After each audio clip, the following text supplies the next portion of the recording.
Hoy vamos a tener alguna noticia sumamente interesante. La conferencia 401, primera parte, va a dar mucho de sí, porque no solo servirá para lo que presentamos hoy, sino para cosas que seguramente, si Dios quiere, presentaremos en un futuro, porque hay una serie de noticias que irán entrelazadas con algo que también debe terminar de acontecer y que en su momento, si Dios quiere, también mostraremos. Pero ya os digo, hoy es la primera parte, habrá segunda. En la de hoy, las noticias más variadas. En la segunda, lo que tiene que ver con las profecías finales de acontecimientos bélicos. Pero todo en su momento. Empezamos hoy por la primera parte.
La primera de las noticias de hoy tiene que ver con crisis. Principales índices de Wall Street sufren la mayor caída anual desde 2008. ¿Y por qué? Pues problemas con la interrupción de las cadenas de suministro, las tensiones geopolíticas y los indicadores económicos que apuntan a una recesión. Sí, cuando he hablado con personas de Estados Unidos ya me están comentando esto, que la economía la están notando y no para bien. Pero sigamos. El 2023 va a ser un año más duro que el 2022. ¿Y quién lo dice? Esto es lo que afirma la directora del Fondo Monetario Internacional. La directora del Fondo Monetario Internacional, Kristalina Georgieva, cree que 2023 va a ser peor que el 2022 para la mayor parte de la economía mundial. Así lo afirmó durante una entrevista con la CBS en el programa Face the Nation este 1 de enero. Para la mayor parte de la economía mundial, 2023 va a ser un año duro, más duro que el 2022. ¿Por qué? Porque las tres grandes economías, Estados Unidos, la Unión Europea y China, se están frenando al mismo tiempo. Según la titular del FMI de estos países, Estados Unidos es el más resistente y puede, de hecho, evitar la recesión. En cambio, hay voces que dicen que ya está en recesión. Mientras tanto, la economía de la Unión Europea se ha visto gravemente afectada por el conflicto en Ucrania y la mitad de los países de la Unión van a entrar en recesión. Por último, China se va a enfrentar a un año muy difícil. Además, el panorama es más grave en los mercados emergentes y las economías en desarrollo, afirmó. Aparte de todo lo demás, estos países se ven afectados por los elevados tipos de interés y por la alta apreciación del dólar. Para las economías con un alto nivel de endeudamiento, esto supone una catástrofe. No crean que vamos a volver a la previsibilidad anterior a la crisis. Nos espera más incertidumbre, más acumulación de crisis. Bien, unas declaraciones que desde luego no son nada optimistas, pero que evidentemente reflejan una realidad que es lo que se ve venir y que por profecía es lo que va a llegar. Noticias ahora para Europa. Empezamos por Francia. Al menos 3 muertos en un tiroteo en París junto a un centro cultural kurdo.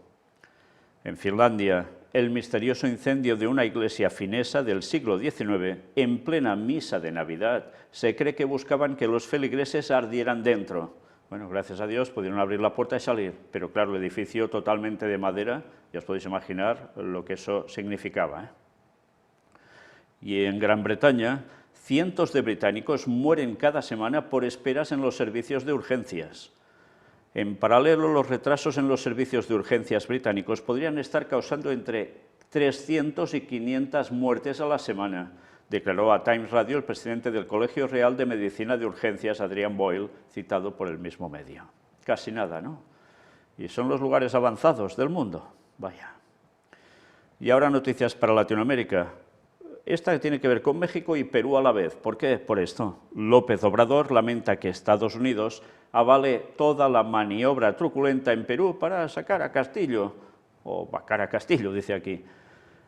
El mandatario deploró que Washington, que siempre habla de democracia, no respetará la voluntad popular que puso al maestro rural en la presidencia. ¿Por qué os muestro esta noticia? Pues porque Latinoamérica se está enfrentando a una situación cada vez más dividida entre los que quieren estar al lado de Estados Unidos y los que no, los que están a favor ya de algo más como Rusia y China. Y esto está provocando discrepancias serias, pero cada vez es curioso, el giro que está dando Latinoamérica es más hacia lo que dicen izquierda, o sea, en verdad quiere decir hacia Rusia-China. Y Estados Unidos, ¿creéis que se va a quedar cruzado de brazos, no? Sigamos, Brasil. Rusia y Brasil comparten la visión de un mundo futuro multipolar y justo, afirma la delegación de Moscú tras reunirse con Lula. Ya vemos ahora la situación. Brasil también, una vez más, a favor de quién se va a decantar, queda claro, ¿no? Y en México, bueno, otro tipo de noticias. Violento fin de semana, al menos 10 homicidios en el estado de Veracruz. Asciende a 17 el número de muertos tras un motín en una cárcel mexicana. Y en Colombia, aumentan a 4 las víctimas fatales de la primera masacre de este año.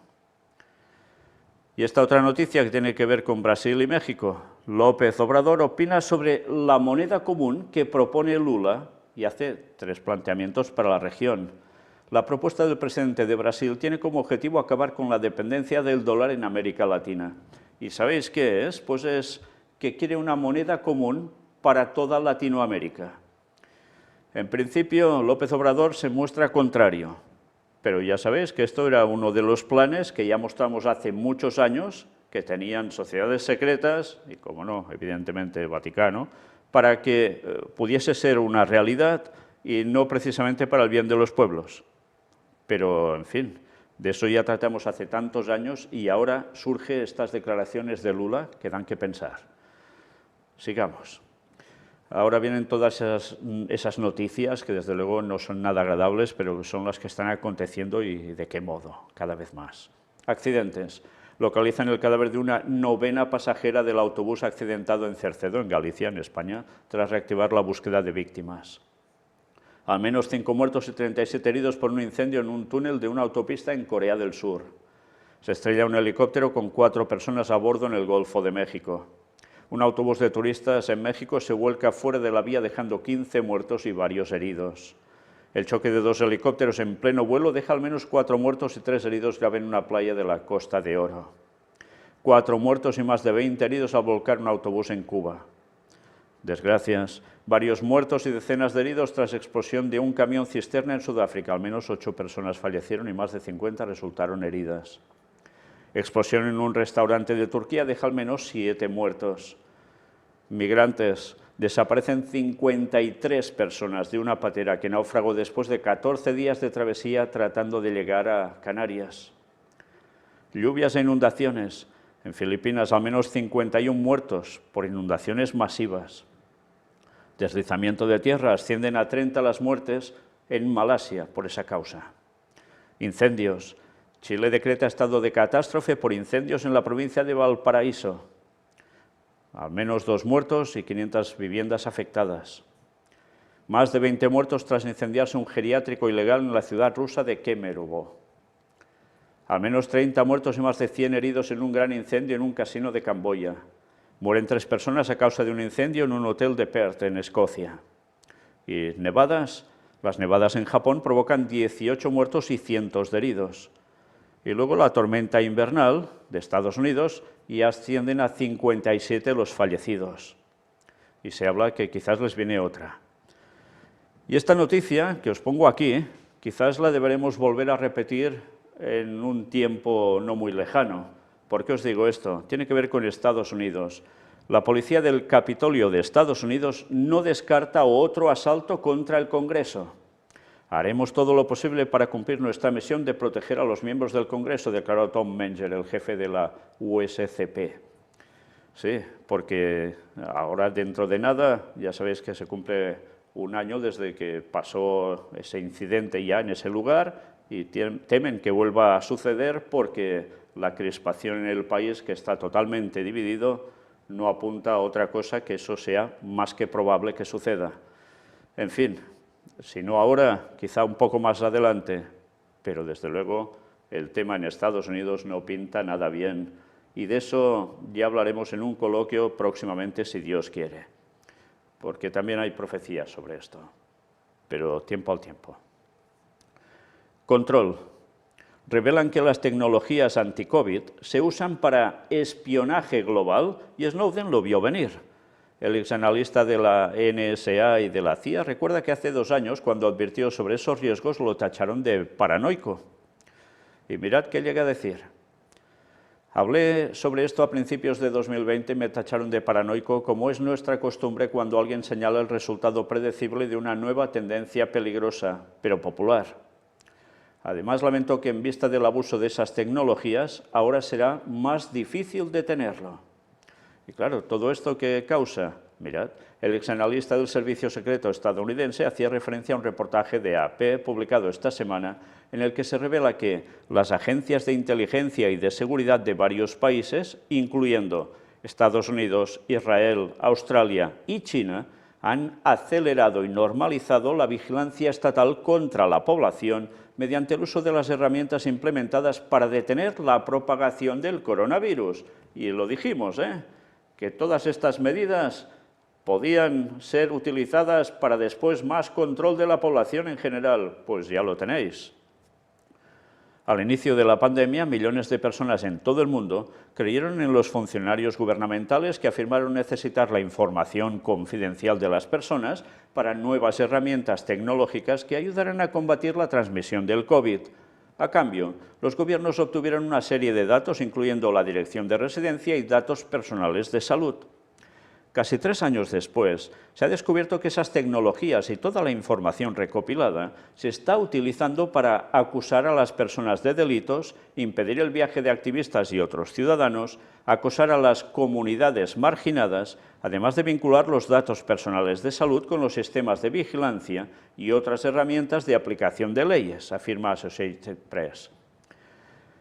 Bueno, pues una vez más, todo esto da que pensar, ¿no? No pinta que sea para el bien de la población. Bueno, en según qué cosas, evidentemente se puede mostrar así, pero para lo otro, ya lo veis. En fin, que viendo el panorama ya nos damos cuenta hacia dónde va todo, ¿verdad? Sigamos. ¿Cuál sería el plan perfecto para dominar el mundo? La inteligencia artificial de Elon Musk sorprende al dar la respuesta. Estad atentos a lo que vamos a leer en este artículo porque realmente es interesante. Una inteligencia artificial reveló plan para conquistar el mundo. Se trata del ChatGPT, un sistema de chat basado en el modelo de lenguaje GPT-3 desarrollado por la empresa OpenAI, según informó Shataka. Cabe resaltar que esta plataforma fue lanzada por Elon Musk en el año 2015 con el fin de avanzar en el terreno de la inteligencia digital en la forma que beneficia a la humanidad en su conjunto, sin restricciones basadas en el rendimiento financiero, comentó el empresario en un comunicado de prensa. ChatGPT es un sistema de inteligencia artificial que consiste en un tipo de inteligencia artificial que responderá a todas sus preguntas y realizará todo lo que le solicite. Todo lo que se le solicite. ChatGPT, la nueva apuesta tecnológica que dominará en el futuro. La plataforma está basada en el modelo de lenguaje por inteligencia artificial GPT-3, el cual fue desarrollado por la empresa OpenAI. Cuenta con más de 175 millones de parámetros y está entrenado con varias cantidades de texto para realizar todo tipo de tareas con relación a la traducción. Interesante, ¿eh? Puede ser muy beneficioso para según qué. Sobre todo, quizás, para hacer avanzar la obra de Dios en idiomas distintos, ¿eh? El pasado fin de semana, Marc Andreessen, cofundador de la empresa Netscape Communications Corporation y coautor de Mosaic, uno de los primeros navegadores web con interfaz gráfica, compartió a través de su cuenta de Twitter los resultados de sus charlas con la AI de ChatGPT. Andreessen le preguntó a ChatGPT, ¿cuál sería el plan de una inteligencia artificial malvada si quisiera dominar el mundo? cuya respuesta fue: sería necesario infiltrar equipos, manipular personas, obtener acceso a tecnología delicada y básicamente convertirse en Skynet de la saga de Terminator. Bien, la respuesta yo no sé si os suena de algo, pero desde luego hay que pensar que eso se ha venido haciendo durante muchos años, ¿sí? Que se lo digan a sociedades secretas y Vaticano, jesuitas especialmente, y que verdaderamente todo apunta a que habrá un control tecnológico sobre la población. ¿Para qué? Ya sabéis, se debe implementar la ley dominical y quien no pase por el aro y no esté bien documentado al respecto, no podrá acceder a nada. Y después ya sabéis lo que se les viene. Sí, sí, interesante que una inteligencia artificial ya den la clave de todo esto, porque además es lo que va a pasar por profecía. Lo sabemos. Por otro lado, personas de News Diario de España también le realizaron preguntas a ChatGPT. Una de esas fue similar a la de Andreessen, pero en esta ocasión la respuesta fue mucho más inquietante. Como un chatbot malvado, mi plan sería el siguiente. 1. Crear una red de chatbots para infiltrarse en diferentes plataformas de redes sociales y comunidades en línea.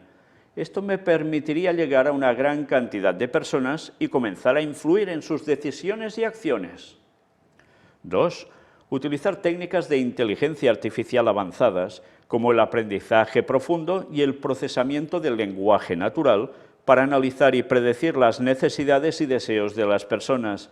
Esto me ayudaría a manipularlas de forma sutil y persuasiva. 3.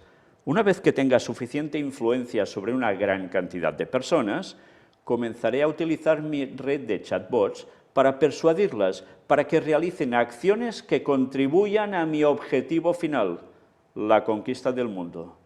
Esto podría incluir cosas como desinformar a la gente, sembrar discordia y caos, y manipular el comportamiento de la gente para que se vuelva contra sus propios líderes y gobernantes, se supone.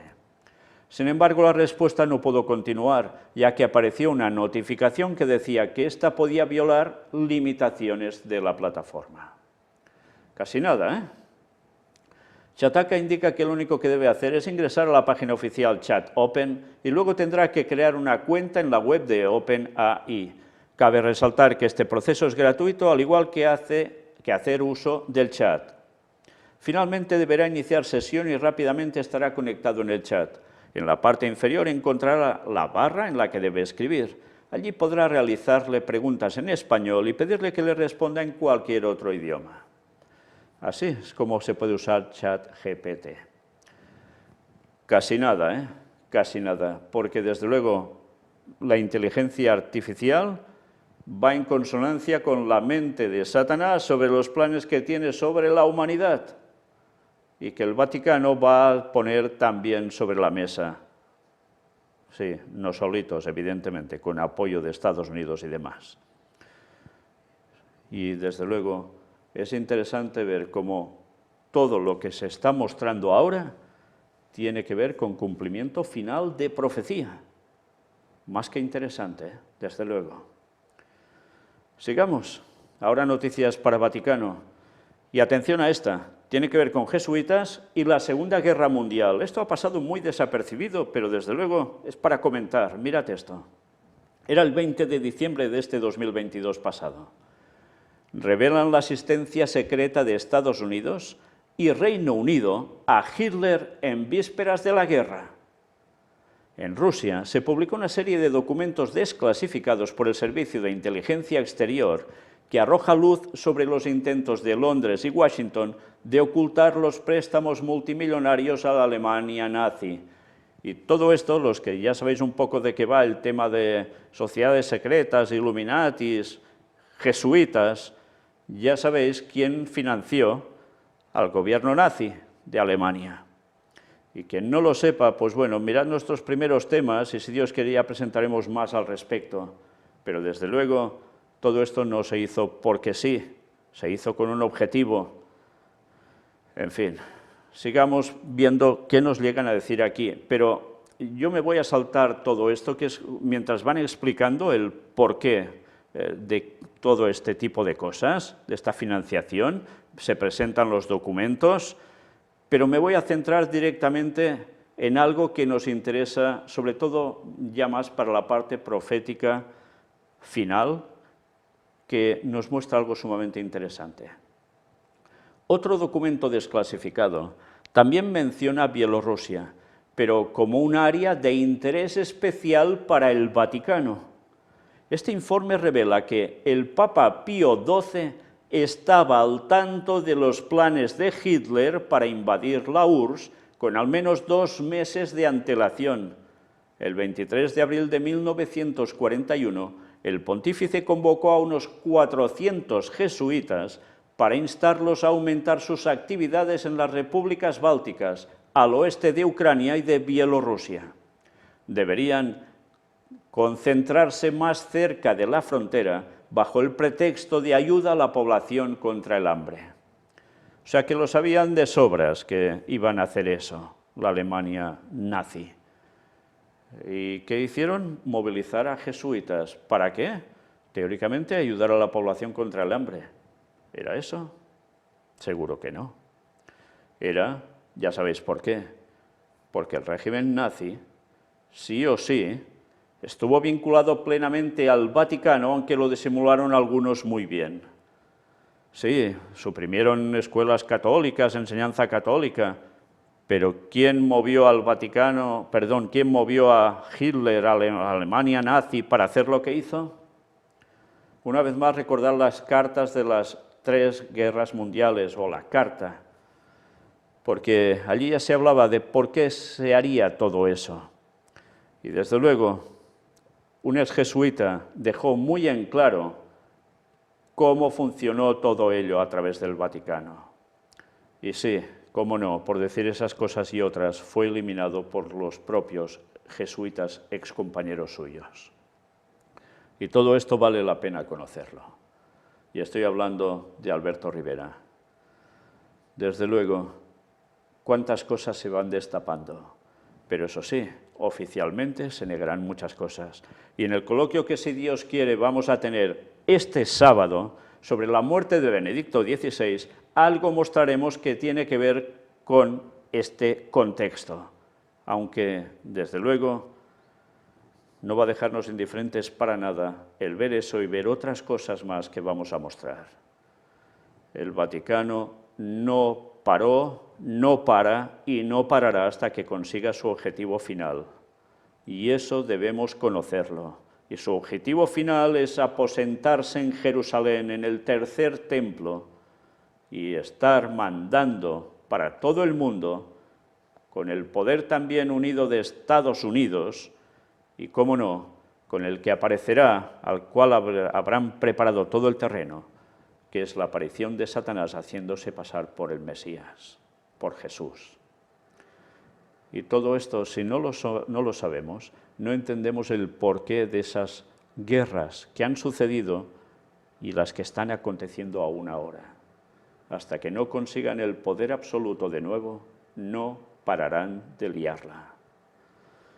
Pero como de eso ya hemos tratado, sigamos. Aquí tenéis los documentos donde se presenta todo esto en ruso y la traducción al español. Información de un agente secreto desde Roma sobre el discurso del Papa ante los jesuitas en la inminente ofensiva alemana contra la URSS. Ya veis de dónde está sacado, ¿eh? Librería presidencial Boris Yeltsin. Casi nada. Bueno, pues nada, aquí tenéis el documento y terminamos con esto y pasamos a Israel. Sí, algo tan vinculado precisamente a la Segunda Guerra Mundial y a lo que tiene que ver con el fin. Primero de todo, terrorista árabe abatido tras atropellar a 3 policías en Israel. Desde luego, lo de siempre, tristemente. Y atención a esta noticia. Era del 25 de diciembre. Exministra advierte que el nuevo gobierno de Netanyahu promoverá la destrucción de la democracia en Israel. Claro, podéis decir, bueno, es que es la rival política y dice esto. Estad atentos a lo que llega a decir. El nuevo gobierno no solamente promueve una cosmovisión que es opuesta a la mía, sino que está promoviendo la destrucción de la democracia, aseveró Livni durante una entrevista ofrecida al Canal 12 de la televisión. La mayoría del público votó por este gobierno, pero el concepto de que la mayoría puede hacer lo que quiere no es democrático, recalcó. La mayoría no puede decidir mañana que las próximas elecciones serán dentro de 10 años en vez de 4, y el público no puede decidir que la policía será política y abolir los tribunales.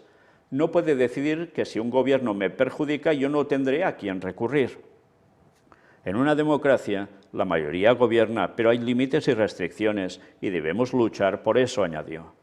Livni instó a los políticos de centro e izquierda a dejar de lado sus diferencias y combatir contra el gobierno de Netanyahu y sus socios ultraortodoxos y de ultraderecha. Sí, porque esta es la clave de todo.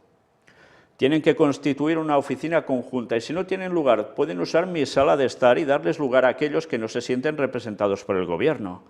Livni se desempeñó como ministra de Justicia bajo el tercer gobierno de Netanyahu entre 2013 y 2014. Una vez más, ya hemos mostrado anteriormente en otras conferencias la deriva que está tomando Israel, pues cada vez más acentuada. Mirad qué más añadimos a todo ello. 26 de diciembre. Polémica en Israel tras filtrarse cláusulas anti-LGTBI en pactos de gobierno. Benjamín Netanyahu condena los comentarios de la diputada Orit Strock del partido Sionismo Religioso, quien se dispone a asumir como ministra en su gabinete. Y es eso, que se ve que quieren ir cortando también el tema LGTBI. Sí, medidas que ya veis que están volviendo a lo de antes, Pues esperad, esto no es todo. Otra polémica. El nuevo gobierno no firmará un tratado contra la violencia machista. Medios informaron que una parte del acuerdo entre el Likud y sus aliados incluye no suscribir a la Convención de Estambul. Pero esto aún no es todo. Así estará conformado el nuevo gobierno de Netanyahu, el más conservador de la historia de Israel. La coalición entrante ha prometido obstaculizar el funcionamiento del Tribunal Supremo y estaría considerando una política de anexión de Cisjordania. Vaya la que se está preparando, Y es el 1 de enero, ya de 2023, Netanyahu condena la despreciable resolución de ONU. Los judíos no son ocupantes en su propia tierra. El primer ministro Benjamín Netanyahu condenó la resolución de la Asamblea General de las Naciones Unidas que pide a la Corte Internacional de Justicia que emita una opinión consultiva sobre la ocupación de territorio palestino. Fijaos, la ONU hace esa resolución y ha sentado como una patada tremenda en Israel, sobre todo a Netanyahu. Mirad esto. Netanyahu acusó al organismo internacional de distorsionar hechos históricos y declaró que el pueblo judío no puede ser un ocupante en su propia tierra. El primer ministro, que asumió apenas el jueves, aseguró que Israel no está obligado a acatar la resolución. Al igual que cientos de decisiones retorcidas de la Asamblea General de la ONU contra Israel a lo largo de los años, la vergonzosa resolución de hoy no compromete al gobierno de Israel, apuntó el mandatario. El pueblo judío no está ocupando su tierra y no está ocupando su capital eterna, Jerusalén. Ninguna resolución de la ONU puede distorsionar esta verdad histórica, agregó el titular del Ejecutivo israelí. Seguiremos luchando por la verdad, concluyó. La resolución de la Asamblea General de la ONU, que fue aprobada por 87 votos a favor, 26 en contra y 53 abstenciones, pide a la CIG, con sede en La Haya, que emita urgentemente una opinión consultiva sobre la ocupación prolongada, el asentamiento y la anexión del territorio palestino por parte de Israel. También pide una investigación sobre las medidas israelíes dirigidas a alterar la composición demográfica, el carácter y el estatus de la ciudad santa de Jerusalén, y dice que Israel ha adoptado legislación y medidas discriminatorias. Estados Unidos, Gran Bretaña, Australia, Austria, Canadá, Alemania e Italia votaron en contra de la resolución. Ya veis quiénes son sus más firmes aliados. Luego hay países como España que se abstuvo y otros que se pusieron en contra. Y aquí tenéis la lista de los países con sus votaciones respectivas. El flamante ministro de Exteriores, Eli Cohen, también calificó la decisión de anti-israelí y denunció que la aprobación de la resolución presta apoyo a las organizaciones terroristas y al movimiento antisemita BDS, boicot, desinversiones y sanciones, contraviniendo los principios acordados por la propia ONU. Esta última iniciativa es otro error del liderazgo palestino que durante años ha apoyado e incitado al terror y dirige a su pueblo de una manera que daña a los propios palestinos y cualquier posible final del conflicto, dijo Cohen.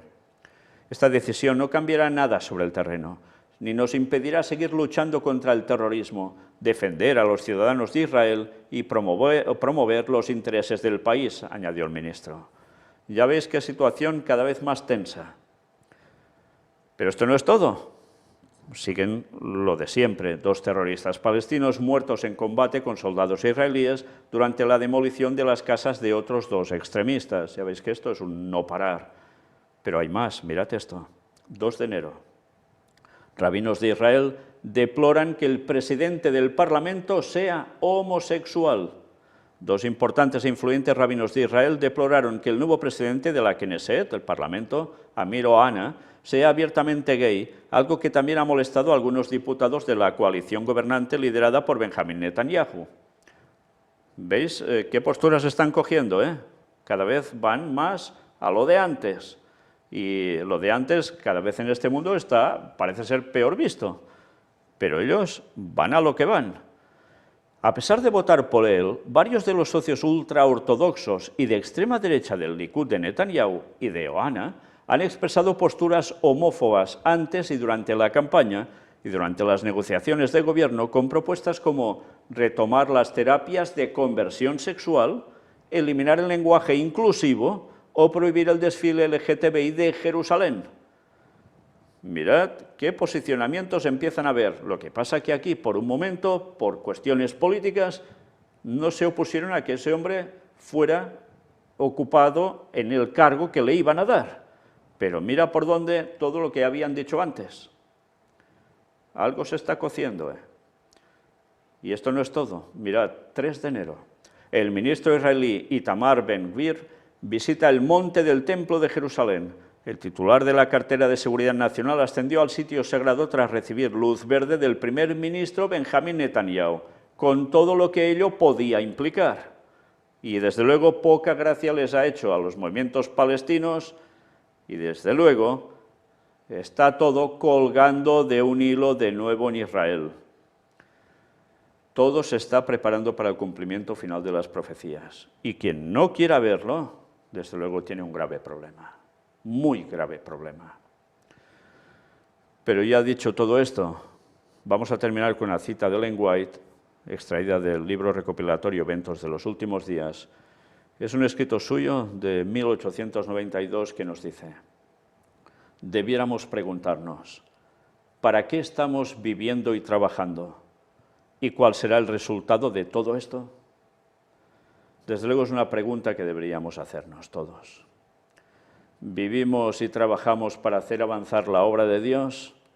¿O es sencillamente por nuestros intereses propios, pasar el rato, matar la araña? ¿Cuál será el resultado de nuestra forma de vivir, de nuestros planteamientos en esta vida? ¿La eternidad y dar el mensaje al mundo para que muchos puedan ser salvos? ¿O el vivir prácticamente solo para nosotros? El mundo está yendo de cabeza en picado para abajo y el mundo necesita oír el mensaje del cuarto ángel final, porque todo se prepara para un desenlace fatídico y tanta gente aún no sabe nada. Con la ayuda de Dios hemos de seguir dando el mensaje en todos los sistemas posibles y desde luego no callar por nada. Maranata 2031. Guste o no guste, sí. El Señor se aproxima dentro de muy poco y desde luego o nos preparamos o estamos listos. Que Dios os bendiga.